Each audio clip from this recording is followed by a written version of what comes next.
live podcast studio and online radio. Thank you for listening to Live the Dream Media.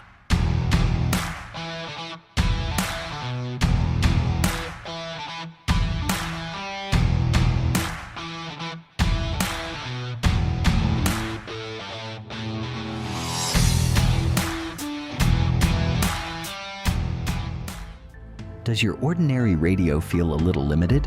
If you're looking for a new way to listen, it's time for a fresh start.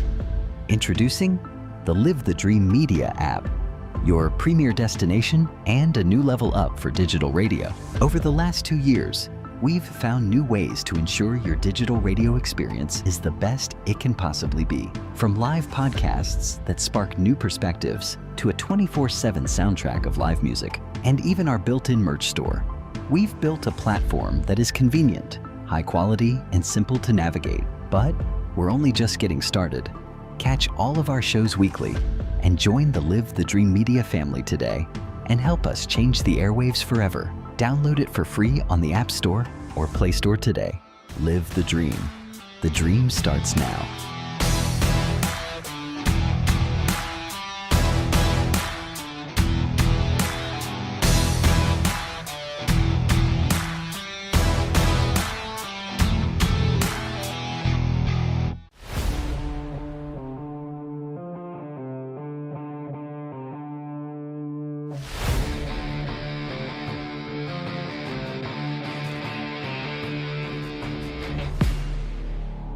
Your favorite radio just got bigger, bolder, and better connected. Live the Dream Media is revolutionizing how you stay tuned in. With our explosive growth in online radio and our brand new mobile app, your entertainment goes wherever you do. Stream your favorite shows, discover new hits, and connect with audiences across the digital landscape, all at your fingertips. Advertisers don't miss out. Join our expanding digital network and reach engaged listeners across platforms.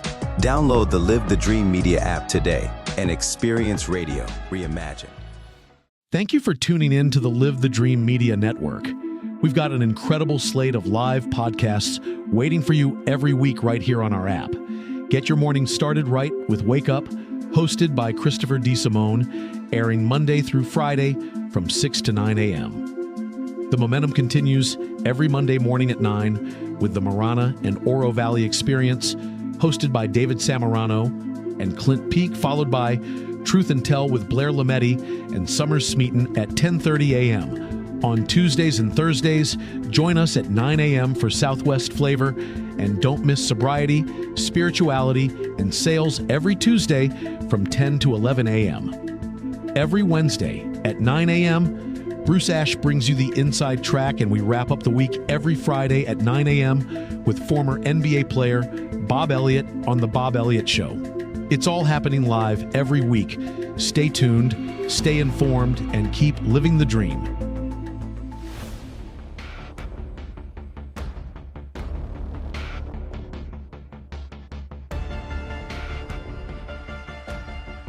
Hey everybody, it's Chris. Hey, it's David Samarano. Hey guys, it's Clint Peak over here. Hi, I'm Blair Lametti Mathias. And I'm Summer Smeaton. Hey, I'm Ron Arenas. And I'm Will Pena. Hey guys, I'm Mike Curry. And I'm Mike Bader. Hi there, I'm Bruce Ash. Hi, Ed Wilkinson here. Hi, this is Bob Elliott.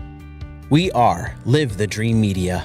Watch and listen to all of our shows Monday through Friday, only on the Live the Dream Media Network.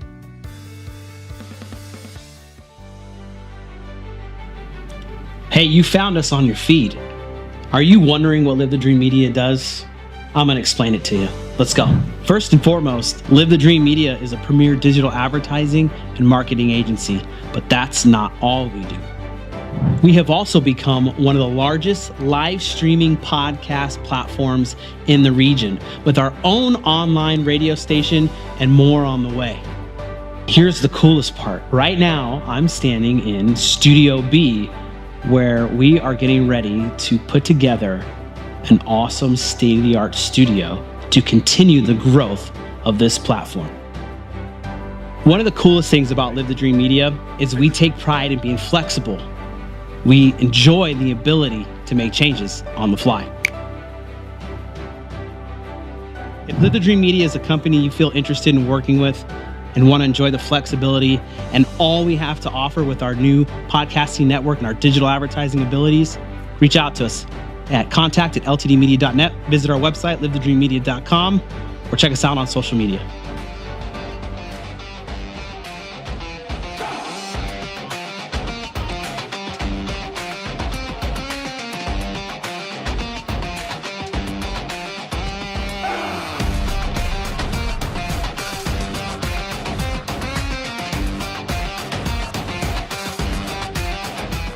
You're listening to the Live the Dream Media Network, your home for the voices that matter. We're bringing you a world-class lineup of live podcasts every single week, and it all starts when the sun comes up. Wake up with Christopher DeSimone every weekday morning from 6 o'clock to 9 o'clock a.m. for a high-energy start to your day. Mondays stay packed after the morning show. At 9 o'clock a.m., join David Samorano and Clint Peak for the Murana Oro Valley Experience, followed by a deep dive into Truth and Tell with Blair Lometti and Summer Smeaton at 10:30. If you're craving local insight, catch Southwest Flavor every Tuesday and Thursday at 9 o'clock a.m. Or find your center every Tuesday from 10 o'clock to 11 o'clock a.m. with Sobriety, Spirituality, Sales. Midweek belongs to Bruce Ash on the Inside Track, airing every Wednesday morning at 9 o'clock. And we're heading into the weekend with a slam dunk. Join former NBA star Bob Elliott.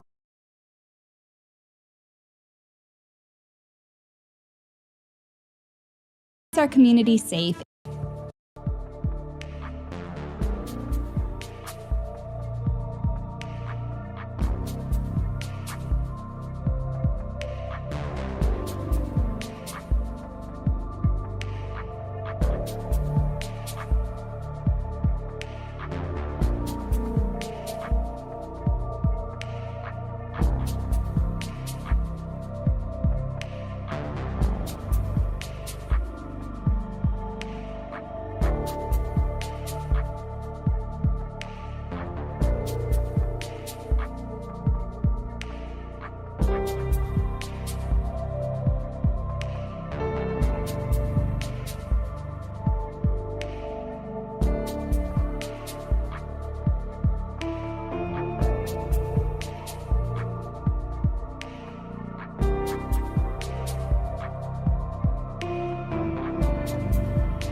Good morning. Good morning. We are running a little bit late this morning. Apologize for the delay.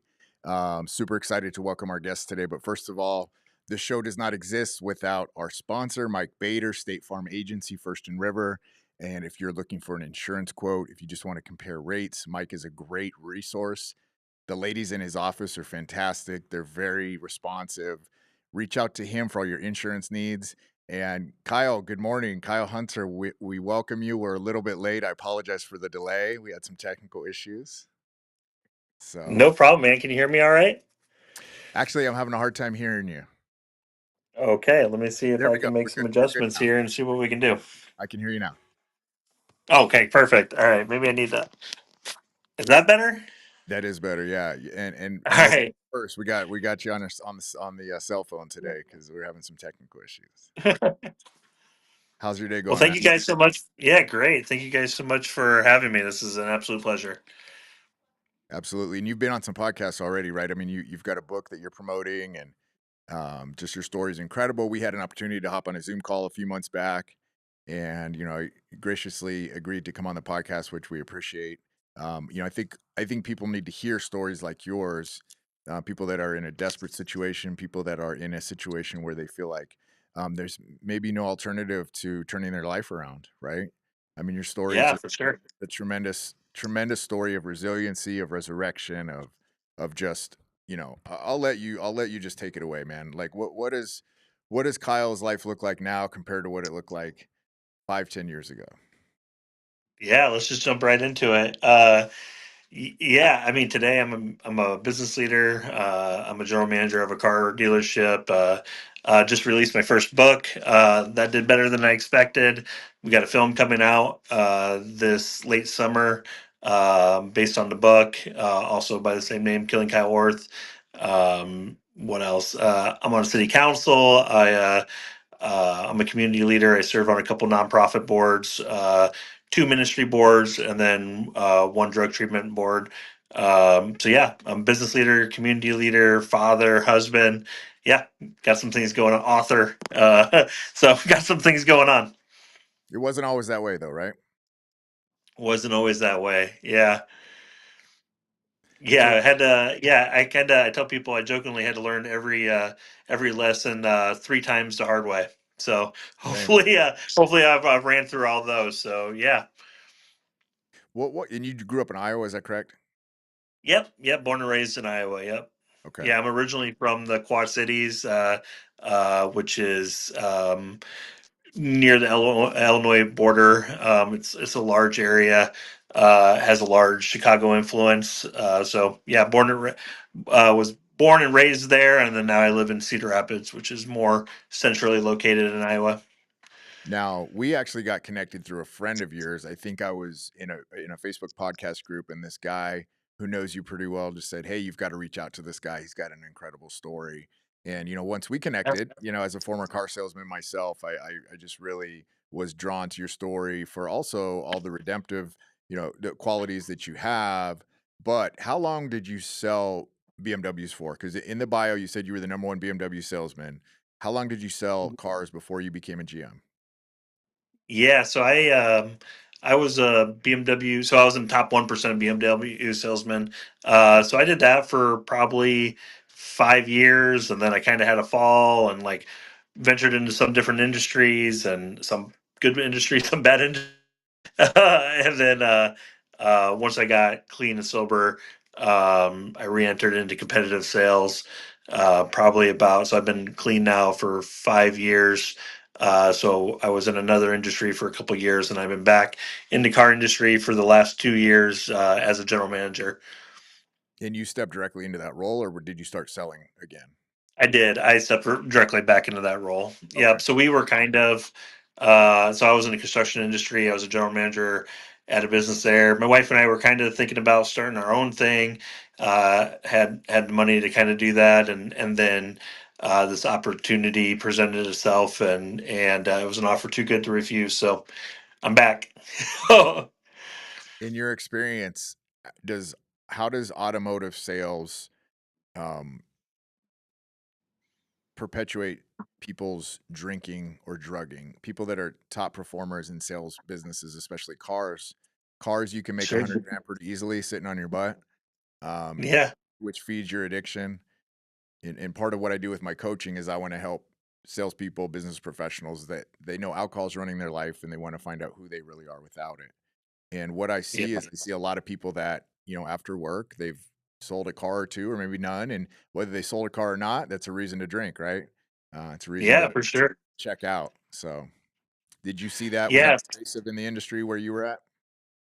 Oh, 100%, man. And when I was first in the car industry, like my bottom drawer was a liquor cabinet, and so I was caught in this cycle of I wanted to be a top performer, and so for me, it started with Adderall, and with on the stimulant side, and so I would take more and more Adderall, and then it evolved into cocaine, and then it evolved into methamphetamine, and so I was in this constant like winding myself up for the day, and then eventually got sleep, and so then I drink to kind of self medicate the other way, and so I was in this constant swing of back and forth, getting winding myself into these extreme manic states, and then self medicating the other extreme to like, all right, I need to come down and cool out a little bit, and so yeah, I was in that constant tug of war. So How much Adderall?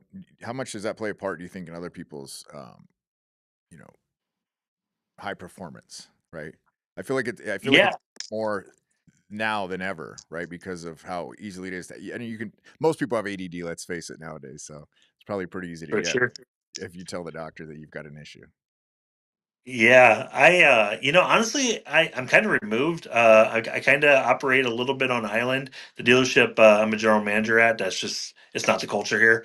Right. And we I got two salespeople. They're fantastic. As far as I know, they're not taking massive amounts of Adderall. We're also like, it's just a different culture here. And I kind of inherited that.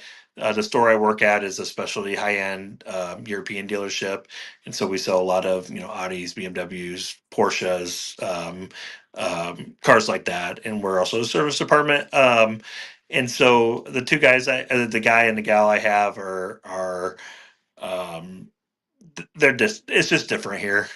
So and I feel like the car industry has kind of evolved. Like when I was first in the car industry, it was buy or die, high pressure. I think today we have a more intelligent customer where they're not really going for that anymore. The days of the four square are kind of over. They're certainly over here, and so here we just try to operate with high integrity, and we just try to have a different buying process here. So because we don't have the high pressure sales, it doesn't attract salespeople who are like needing to be amped up all the time. My salespeople need to be. We also attract a different type of buyer here. We attract a lot of business owners. They're just not going for that, and so yeah. Anyway, so I'm to answer your question. I'm kind of removed from the car industry as a whole. We kind of operate on a little bit of an island here, and so I don't know. I don't know what it's like other places. I just know that's not the culture here. So Yeah. Yeah, that's incredible. I mean, that's a credit to your leadership. I was in Scottsdale. Penske has a lot of stores in Scottsdale, and I was talking to the general managers up there, handing out cards, just saying, "Hey, I want to be a resource for anybody, any salespeople that you have." And the Bentley store, the Ferrari store, all that really higher end stuff. And their point was just like yours, like, "Hey, we don't have that problem here." Now, mm, I'd be remiss if I didn't say I don't buy that 100%. yeah, You know, yeah, some people hide it pretty well, and that's fine. Again, I'm sure, just trying to create awareness and want people to know, hey, I can be a resource for your company if anybody ever, a lot of times, and I don't know if this was your experience, you personally, or if you saw other high performers, but it's like, if you're selling 200 plus cars a year, the dealership, the management, the ownership may be a little more likely to keep you around if you're a liability because of the yeah. volume you're producing, correct? Dude, that was 100% my story. I was deranged, and they kept me around. But it was because I was a top performer, and yeah, that's 100% the case. You're much more willing to work with somebody who's producing, and I've ran into that over and over and over again in my career. Like, yeah. So no, that's to your point. Yeah. So I'd like to back it up, and I always kind of ask folks, like, what was it like growing up? What was Kyle like as a young man? What do you have any personal insight on what led you down this dark path? Was it something that happened in your life, some trauma? Was it something that you experienced from your folks growing up? Like, what did it look like for you growing up? If you just want to kind of take us back to the beginning, and maybe some key points for your overall life early on as a young man, and then kind of Yeah. whatever else you'd like to share. Yeah, I mean, I would say I think mine was maybe a little different than most in that um, I was a really sweet kid. Like I was really soft-hearted and very kind, and I felt things very deeply, and like when very empathetic, very sympathetic. When others hurt, I hurt. But I grew up with an alcoholic mom who was dealing with some mental health issues, and yeah, so there was definitely some abuse, and I had five older siblings who all got taken out of the home. I was the last one to. In sixth grade, I kind of had enough of it, and my older siblings had kind of paved the way, and so I ended up dropping out and running away in sixth grade, and so I was kind of on the streets, kind of bobbing around, figuring out what I was doing, and so I got really streetwise really quickly, and kind of did that for a couple of years, and then one of these. Moms that I was kind of living on their kids' couch, on the couch, had said, "Hey, have you ever thought about reaching out to your dad?" And I didn't really have a relationship with him, and I ended up moving in. I met him and moved in with him into a small town. Um, I had kind of set the stage that like I don't think this is gonna work to my dad. Like at this point I was pretty feral. I'd been living on the street for a long time, and they plopped me down into the small town in the middle of Iowa, and we tried to do school again. It was a disaster. Like I wasn't going for that. Like they wanted me to sit down and sit still, and like they wanted me to like raise my hand to use the bathroom. Like I haven't lived anywhere. Like I'm not doing that, So it didn't work. And he was also a drug addict, and so it all imploded really quickly. And he stuck me in placements, and I was like, man, you could have just left me where I was at. Like he didn't have to drag me Yeah. out into the small town Iowa. And so yeah, so then did the placements things for quite a while. Got out when he ended up passing away. I got some like back social security from him when I was 17, and I got an apartment, and my house kind of became the spot, and I had more money than I was ready for. And but that it was only 28 grand, but like when I was 17, that felt like $1 million. Well, 28 grand isn't $1 million, and so I burned through it really quick, and so I got into breaking into houses with a guy, and we ended up getting caught for that. And there's no right house to break into, but we broke into the wrong house, which was the small town's DA. So I broke into the guy who would prosecute me's house, and so I ended up getting a ton of time out of that. Normally, you'd get like 5 years in Iowa for burglary. I got 15 years, and so I wind up going to prison, and so pretty much from like 18 to 25, like I go to prison for a year or two, get out for like 6 months, violate parole, go back, and so that's what kind of 5 years look like. I'm kind of going quickly because I know we're pressed against time, but when I was 25, I got out. I was like homeless, and I knew how to be homeless from when I was a kid. And I was like, I had read some books in prison about self help, and like, if you don't really have an education, and but you're wanting to make a good income, like maybe you should think about getting into sales. So that was the theme. So find a mentor and get into sales is what all these books kind of said, and so that's what I did. I got out. I was homeless. I was living in a homeless shelter, made my way up to this four franchise store where they sold BMWs. Walked in, landed a job. Within 3 months, I was number one out of 17 salespeople, and I maintained number one for 3.5 years. In fact, my first time being sales of the month, I was still living in the homeless shelter, and I had a BMW demo, so I was driving a brand new BMW demo back and forth to the homeless shelter I was living in. So that was kind of cool.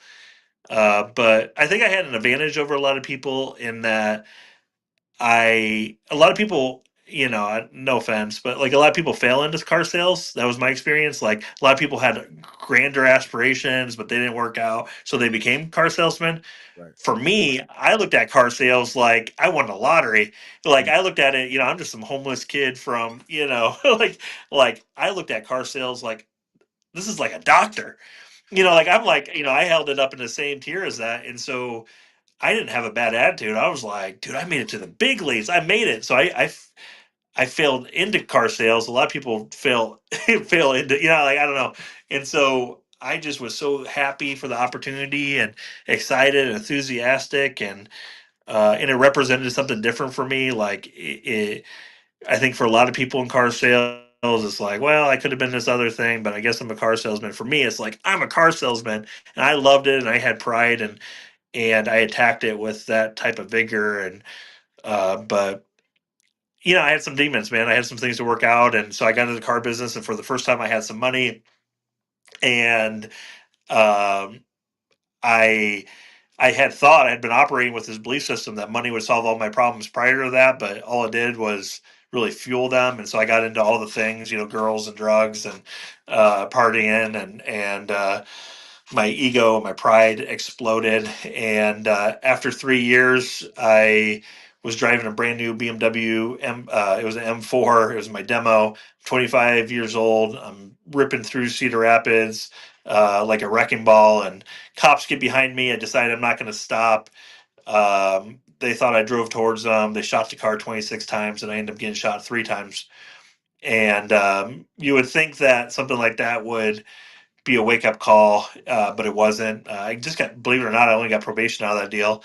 And you would think I would have used it as an opportunity to get my life together, but I spiraled into meth addiction, and I was a carny for a while. I traveled, I did these mega sales for car dealerships for quite a while. It took me all over the country. But during that time, my meth addiction like really spiked. But I got to sell cars all over the country, and it was super high pressure and, whatever.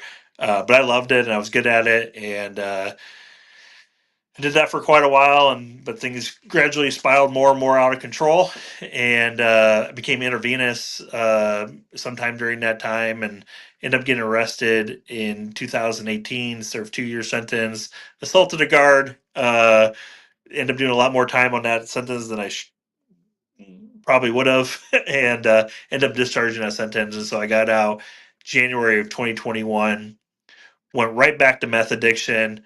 But in February 20th of 2020, I was in this trap house, and I decided enough was enough. And I had reached out to some people, and I had a radical encounter with Jesus, and the rest is history. So sorry, that was a lot of information, man. I just know we're up against time, so I No, wanted to get it all out there. yeah, it's incredible, and you shared some other details with me when we did a Zoom together. Um, you know, I really relate first of all to what you had to say about, I felt like I won the lottery when I was started selling cars.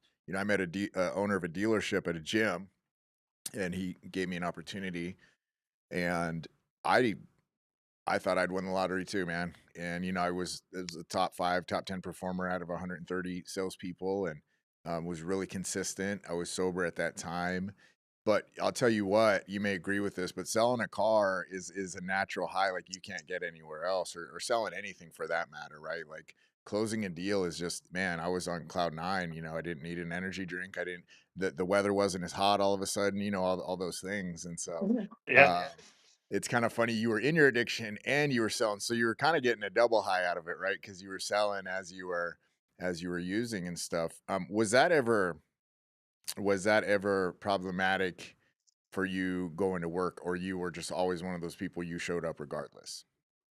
No, it became problematic. I was kind of a binge and purger.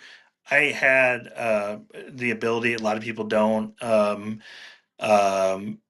to where like I would go really, really hard for like 2 or 3 months, and then like I could get cleaned up for like a month. Like so, then things like my performance would go down, and people would start having conversations with me, and I would just spiral. And I had the ability to just kind of pull myself out of it for a few weeks or a couple months, just to like come up for air enough to where it's like, okay, and then I could stay clean for like another month or two. But then when I would relapse, my performance went up for a month, even 2 months. But then it always eventually got to a point where I was no longer, so then I would crash again. And so I was in this constant, like, up or down. But luckily, well, not luckily, maybe I would have got clean sooner. But during the 2 or 3 months when I was able to keep my stuff together, I had made enough money, or I had built a reputation enough to like see me through the downhills. People were willing to like weather those with me because there was another spike just right around the corner. Right. So They were playing the odds on that one. yeah, they were playing the odds. Yeah, yeah. Until I totaled one of their cars. So I have a question for you. This is a Sure. question that I pose to a lot of people: is had these dire consequences not happened, who would Kyle be today? If you could still maintain your job, your financial status, without getting shot at, without going to prison, without all these things, do you think you would have made the change? So in other words, had these not severe things happened, would you have actually seen the light and came to Jesus as you said you did? Yeah, clear. I know. I mean, it required going through some things, I think. Yeah, for sure. Yeah, it definitely it required going through a bottom. But what's hard is like, any one of those things could have been a bottom. I mean, I guess the bottom is when you quit digging. And so yeah, I mean, when I got shot by the police, could have clearly been the bottom, but it just took a little bit longer. And so I think the important thing is that I had a lot of people in my life who planted seeds. And so when I finally was like, enough is enough, like it was because I had all these people over the course of, let's say, 10 years who had planted little seeds so that when I finally was ready to get clean, I knew where to turn. I knew some of the right answers. And so, yeah, when I finally had that, like, coming to Jesus moment, you know, there had been some things building up to that. So, Yeah. We're going to take a quick break from our sponsor. We'll be right back. What matters most to you? Protecting your family, your home, your car, or planning for the future? State Farm makes it simple to protect what matters most. Agent Michael J. Bader is here in your community to guide you through every step, making sure you get the protection you need without the hassle. Whether it's auto, home, life, or business insurance, Michael J. Bader can help you find the right plan today. Call 520-878-0098 or email michael@baderagency.com. Like a good neighbor, State Farm is there. Hey everybody, it's Chris. Hey, it's David Samarano. Hey guys, it's Clint Peak over here. Hi, I'm Blair Lametti Mathias. And I'm Summer Smeaton. Hey, I'm Ron Arenas. And I'm Will Pena. Hey guys, I'm Mike Curry. And I'm Mike Bader. Hi there, I'm Bruce Ash. Hi, Ed Wilkinson here. Hi, this is Bob Elliott. We are Live the Dream Media. Watch and listen to all of our shows Monday through Friday, only on the Live the Dream Media Network. All right, welcome back. For those of you just joining us, the show is brought to you by Mike Bader, State Farm Agency, First and River. And guys, if you know alcohol is running your life and you want to find out who you really are without it, I work with high-achieving business professionals, salespeople, and entrepreneurs. And we are so thrilled today to have this conversation with Kyle Hunter about, him being a top-performing BMW salesman, his journey through addiction, through recovery, and now a GM of a store in Cedar Rapids, Iowa. And just the position that he's in his community. And you were just touching on the folks that spoke life into you that were planting seeds, 10 years prior to really your ultimate change, it sounds like. And I just find that really fascinating because that was kind of my experience. My brother took me to an AA meeting, 10 years prior to me getting sober. And, all I could think of in the moment was these people are crazy. They're talking about their cat. Like, I don't want to be here, and that's where I ultimately wound up over the next 10 years or whatnot. It became the last, house on the block, so to speak. But it's because that seed had been planted. So I just think community and being surrounded by people that you can trust and people that really believe in you is so crucial and so important to your personal growth, but then how you've also impacted your community nowadays because you do serve on all these boards and you're on the city council and all this other stuff. So just what a transformation. Well, thank you so much. Yeah. Also, people like they often ask, what does it take to change your life? And for me, and for so many other people, I think it requires death. Like it requires death to self. It requires death to ego. It requires death to pride. It requires death to victimhood. It requires death to the stories we previously told ourselves. Like for me, it required death and putting these old things to death and then coming as a new person. And so that's why when I was looking for the name for this book, Killing Kyle Orth, so my last name used to be Orth. After I got shot by the police, I changed my name to Hunter. And so, so it was the death to self. In my case, I didn't kill Kyle Orth, God killed Kyle Orth, and so, but there was just so many things I had to put to death, the pride, the ego, the victimhood. So Do you have a book with you? I have a book with me? I don't. I wish I did. Sorry. I should have been more prepared. Love to see the audience, but yeah. So, Yeah. that is so true. That was my experience too. The reason that I throw around the word resurrection because Jesus was not the only person resurrected. You were resurrected. I was resurrected. We were spiritually dead. Yeah.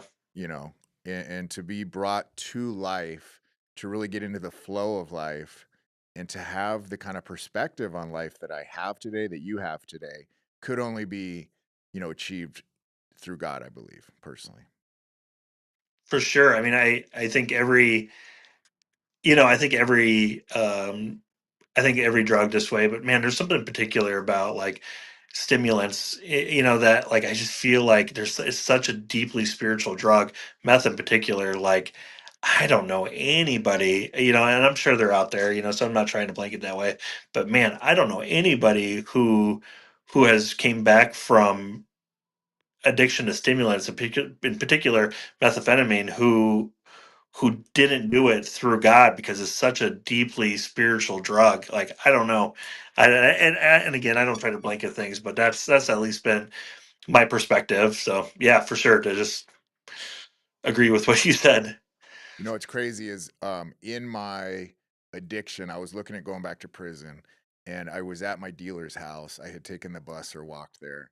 And this guy pulls up that looked more homeless than me, right? Like I was homeless, but I was living on my now fiance's couch at the time. But this guy just looked torn up and he was there to buy some dope too. And I told him, yeah, I'm facing these charges. I'm about to get sentenced on this case. I'm looking at 3.5. And he looked at me and he goes, you should pray for the prosecutor and you should pray for the judge. And I was blown away. And he said a few more statements, right? But it was like basically put it in God's hands. And for this fellow meth addict to give me this sage advice like that was just it was incredible, And I did that. I took his advice. He ended up giving me a ride back to the spot that night and everything. And I did that. And guess what? I beat that case. Yeah, that's what's up. Yeah. So if that's not God working in my life, even before, I'm not gonna say I didn't believe in God, but I was definitely not on that. Hey, I have a relationship with you now. I trust in you. There was nothing there. He was protecting me, and I didn't even know it. For sure. There's a great book out there. I almost don't want to refer it because the guy who wrote it, um, he went backwards, but he wrote a book called "Meth Equals Sorcery," and it does a really beautiful job of laying out this argument of that meth equals sorcery, that it is devil work, it's witchcraft, and it really opened my eyes to a lot of things I think that are at play that I don't think are discussed very openly within the rooms or certainly within church. So yeah, it's a great resource, although it didn't work out so well for the guy who wrote it. Right. And I think another thing that's really interesting, it just came to my mind, what you mentioned in the beginning.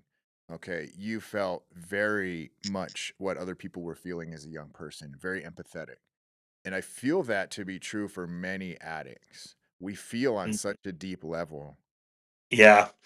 Yep. that it's I'm like so glad you brought that back up. you just want to check out, right? Yeah. Well, and I think that's why we make such good salespeople. I mean, there seems to be a strong correlation between people who have this addictive personality and A plus salespeople. And I think it's because, again, to your point, we feel on such a deeper level. Like, man, when I feel happiness, man, I am through the rough. When I'm sad, like, dude, I'm unconsolable.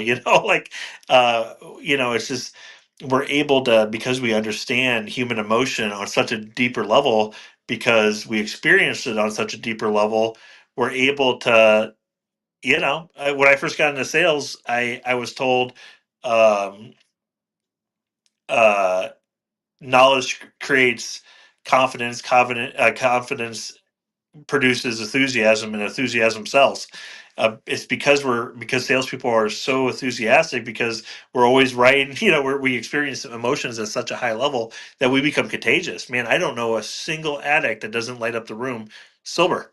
And again, I think that's why there's such a high correlation between A plus salespeople and people who have this personality trait. So yeah, that's to your point. And then also, I think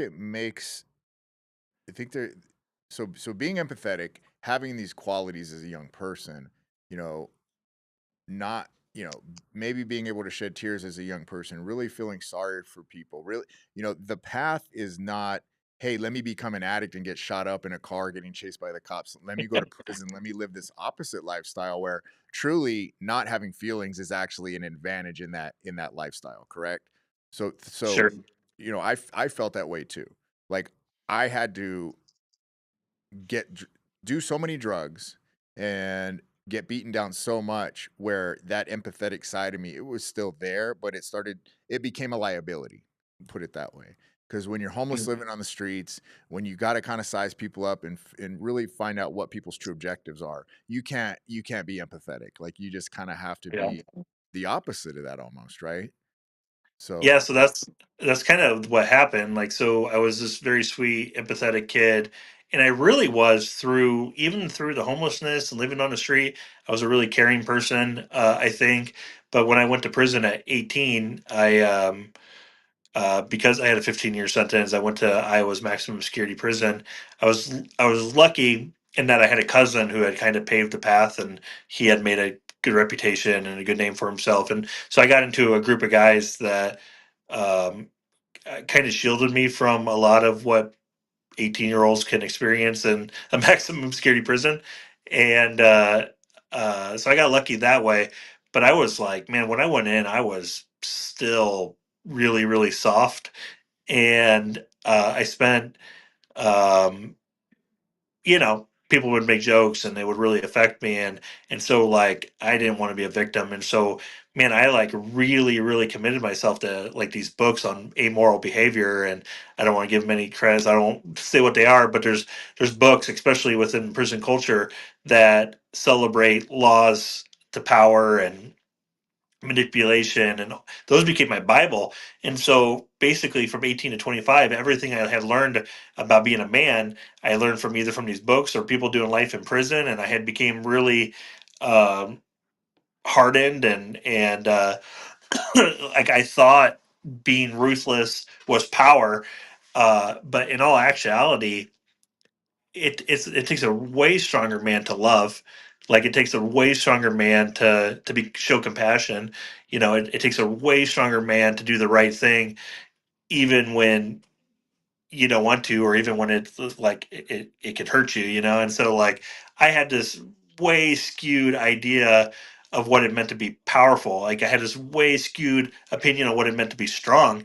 And so really over the last 5 years, like I've had to relearn a lot of things. Like in prison, when somebody cuts you in the chow line, like, or they call you, a name, like you gotta freak out, or it could escalate into, them taking your food or some sort of sexual assault, or, so you have to be ultra aggressive all the time. And I became that.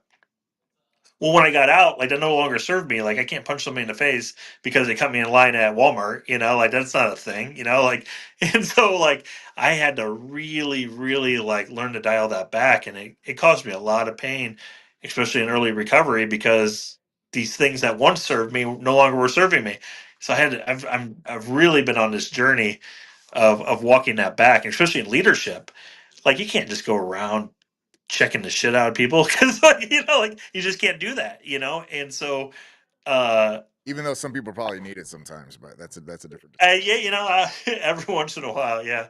So yeah, I had to relearn. Like I got really lucky when I first got out of prison. I was working for a ministry. I was a development director there, so I raised money and awareness for this ministry, and I really enjoyed it. And I was good at it. But I was surrounded by these ex business leaders who had just a different leadership style. I thought being a leader was telling people what to do and being a jerk and like, I get, like, but the true definition of leadership is, you're a servant, you're serving those. And like, I think about org charts now, I think about it differently. Like I used to think of it as a pyramid, like, man, I can't wait to get to the top of this pyramid, but now it's inverted. I'm at the bottom, I get to eat everybody else's shit, so like, so like, I look at it as a upside down pyramid now in that, like, I get to serve those above me at the top, at the top.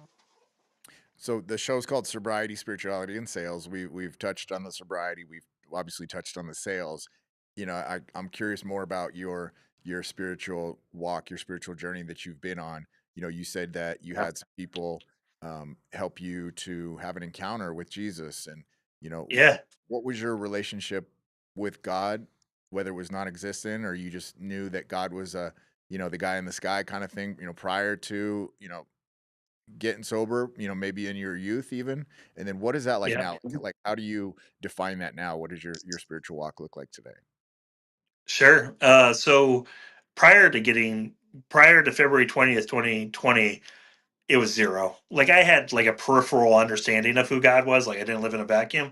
Like I knew what churches were. Like I had to, but I lived in such chaos that I never really had time to think about theological ideas. It never occurred to me to have those sorts of discussions or thoughts. And so it was relatively zero.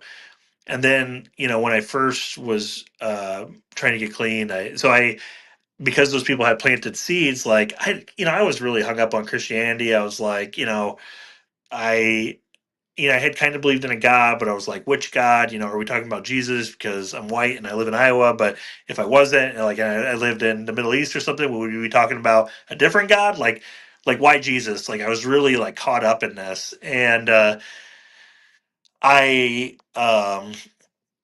but it was mainly I was so desperate to get to this desperation. I was willing to try anything. Well, the people who was in my close proximity were Christians, and they had been planting seeds for years. So that's who I reached out to. And so the day before I turned my life over to Christ, I'm sitting in this trap house, uh, and I end up reaching out to a guy who I had really admired, who I knew was a Christian. I said his name was Bart. I was like, Bart, I think I need help. We had agreed to meet at a cafe at a church, and so I ended up driving there in this stolen Jaguar I had. That's a story for another time. And I wind up at the church, and I walk in, and like I'm really sick. I was intravenous, and I felt like people were looking at me. And I walk in, and I sit down at the table with them, and I'm coming down, and I'm really cloudy. I feel like I'm in a fishbowl, and they're talking to me about love and grace and forgiveness, and like none of this stuff is making any sense to me. Well, I remember I had a little bit of dope left, and so I got up and I went to the church bathroom, and I shot up. Most of my veins had collapsed, so I had to shoot up in my foot. And so I'm walking back, and my foot's still throbbing from shooting up, and I'm sitting down, and uh like all these things are running through my mind. Like I'm hung up on a lot of things. I'm like thinking about Noah and the ark, and like how did they get all the animals on the boat, and there's Jonah and the whale, and like how'd that work, and this Trinity thing, and like none of this made any sense to me. But I had the wisdom. So Bart and I met with a guy named Richard, who was on staff theologian, and I asked Richard, who was the theologian, I asked him, is it okay if I choose to believe Jesus is God, even though none of this stuff makes any sense to me? And Richard, in his grand theological wisdom, said, yeah, duh, that's what faith is. And it had never occurred to me that faith was a choice. I always thought faith was this feeling of absolute certainty. And if you didn't feel absolute certainty, you weren't saved. And so I made the conscious decision to believe that Jesus is God, that he was my savior. And they had the wisdom to say, hey, let's cement this to prayer. And so I'm sitting there, and I for the first time, I surrendered myself to God. I made him my savior. And but I kind of did it like in this experimental way, in that, like, all right, God, I got 90 days. You got to show me you're real, man. Like, I need something here. And so and when I'm working with people now, I tell them, give it 90 days, man. If your life is still the way it is, we can fully refund your misery. Like my true in a salesman way.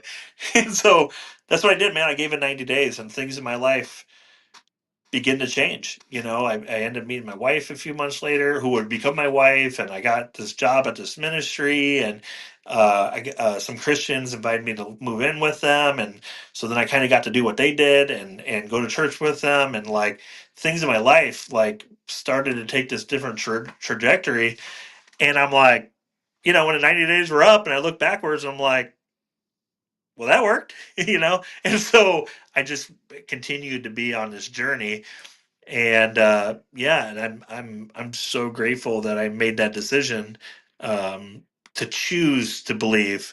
I didn't have to have everything figured out. I made a decision. And so if I was to say anything to the audience, like, and you're struggling with that, dude, you don't have to have it all figured out. Give it 90 days. Make a choice. I love that. I love that. And so early sobriety, first year, first two for you, was there moments where you thought, gosh, I would just love to do some dope. I'd love to have a beer. I mean, I always tell people that my sponsor, I did a 12-step program. I asked him, hey, did you ever have a time where you wanted to get higher drink? Because I was kind of testing him, right? Because I thought, if this guy tells me no, he's full of shit. And so Yeah, he goes, no. He goes, I have those thoughts all the time. The difference is they're fleeting thoughts now. I don't entertain those thoughts.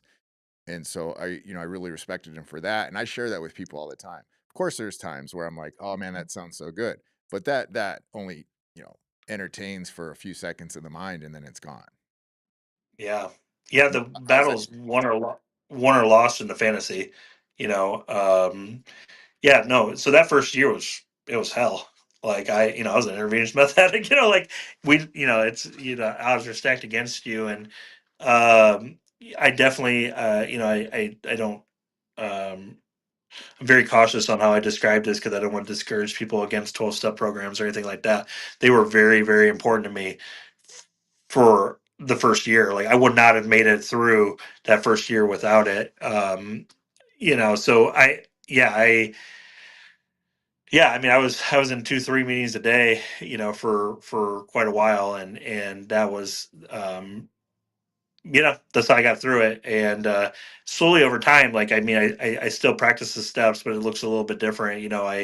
I'm really involved in my church, and I have a support system, and I have guardrails in my life. Today, like, I mean, I don't know. I don't even know how long I've been clean and sober. I'm certainly over 5, my 6 year, I don't know. But even this far into my recovery, multiple people always have my location. My wife always has my location. Two of my mentors always have my location. I never use cash. I always use debit cards that's tracked. People know where I'm spending money. Every Monday, I have a long commute to work. Every Monday and Wednesday, I'm on the phone with one of these mentors. Tuesdays and Thursdays, I'm on the phone with the other one. Fridays mornings, I'm in a Bible study. Well, 5 days a week, I'm in intentional relationship with men. I have these guardrails in place, and they say these guardrails, I haven't had to rely on them too many times, but there was a time I was on a business trip up in Minnesota.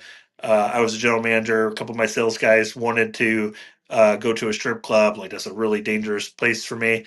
And so I'm going through all these mental things. I'm like, okay, well, if we're going to go, like, we got to go back to the hotel room. I got to leave my phone there because my location. And, like, well, I'm going to probably spend a couple grand. So I got to figure out how to get this cash. Like, okay, so I'm going through all these mental, but what it did is it created enough time to where I'm like, no, this is stupid. Like, what am I doing? This is dumb. I'm not doing this, And so, so these guardrails saved my butt. And so luckily I haven't had to rely on them very often, but like, they probably saved my butt that night. And so, I'm like, hey, I'm going back to the hotel. I'll drop you guys off wherever you want to go. I'll pay for your Uber back, like, but I'm not going. Like, and that's what it did. so What I hear you, guardrails, man. yeah, and what I hear you saying is you've got to really build something around yourself that's bigger than what you're leaving behind.